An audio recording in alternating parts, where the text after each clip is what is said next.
ਸਿੰਘੂ ਸਰਹੱਦ ਤੇ ਧਰਨੇ ਵਾਲੀ ਥਾਂ ਕਿਸਾਨਾਂ ਦੀ ਸਹੂਲਤ ਲਈ ਕੀਤੇ ਪ੍ਰਬੰਧਾਂ ਤੇ ਨਜ਼ਰਸਾਨੀ ਲਈ ਪੁੱਜੇ ਆਮ ਆਦਮੀ ਪਾਰਟੀ ਦੇ ਕੌਮੀ ਕਨਵੀਨਰ ਤੇ ਦਿੱਲੀ ਦੇ ਮੁੱਖ ਮੰਤਰੀ ਅਰਵਿੰਦ ਕੇਜਰੀਵਾਲ ਨੇ ਕਿਹਾ ਕਿ ਉਹਨਾਂ ਦੀ ਪਾਰਟੀ ਅੱਜ ਦੇ ਭਾਰਤ ਬੰਦ ਵਿੱਚ ਸ਼ਾਮਲ ਹੋਵੇਗੀ।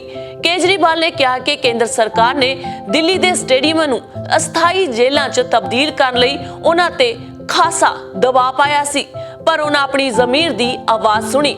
ਕੇਜਰੀਵਾਲ ਨੇ ਕਿਹਾ ਕਿ ਉਹ ਇੱਥੇ ਮੁੱਖ ਮੰਤਰੀ ਵਜੋਂ ਨਹੀਂ ਬਲਕਿ ਕਿਸਾਨਾਂ ਦੀ ਸੇਵਾ ਲਈ ਇੱਕ ਸੇਵਾਦਾਰ ਵਜੋਂ ਆਏ ਨੇ।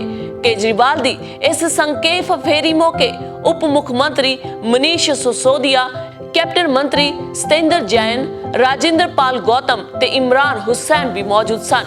केजरीवाल किसानां दे धरने च अजिहे मौके पहुंचे ने जदों अजे एक दिन पहला आपने 8 दसंबर दे भारत बंद दे सद्दे नूं हमायत देण दा ऐलान कीता है। मुख मंत्री ने ਸਿੰਘੂ सरहद ते स्थित गुरु तेग बहादुर यादगार ते किसानां नाल मुलाकात कीती ते उन्हां लई कीते प्रबंधां दा जायजा लिया। किसानां नूं मिलण मगरों मुख मंत्री अरविंद केजरीवाल ने मीडिया नूं कहा, साडी सरकार, साडे मंत्री, साडे विधायक, मेरी पार्टी दे सारे वर्कर ते मैं सेवादारां वांग किसानी दी सेवा करन विच लगे होए हां। अज भी मैं इत्थे मुख मंत्री वजों नहीं आया, मैं इत्थे एक सेवादार वजों आया हां। उन्हां कहा कि दिल्ली सरकार वल्लों कीते प्रबंधां तों किसान पूरी तरह संतुष्ट ने। साडे सीनियर नेता ते विधायक जरनैल सिंह इत्थे निरंतर रहिंदे ने, ओह बीती रात इत्थे किसानां दी हमायत विच रहे ते इत्थे ही सौ गए।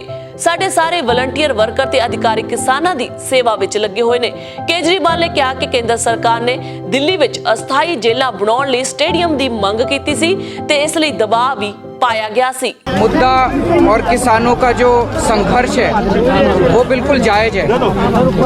शुरू से हम पूरी तरह से, मेरी सरकार और हमारी पार्टी किसानों के इस संघर्ष में साथ रहे हैं। आपको याद होगा कि शुरू में जब किसान बॉर्डर पे आए थे तो केंद्र सरकार ने, दिल्ली पुलिस ने हमसे दिल्ली के 9 स्टेडियम जेल बनाने के लिए उन्होंने परमिशन मांगी थी।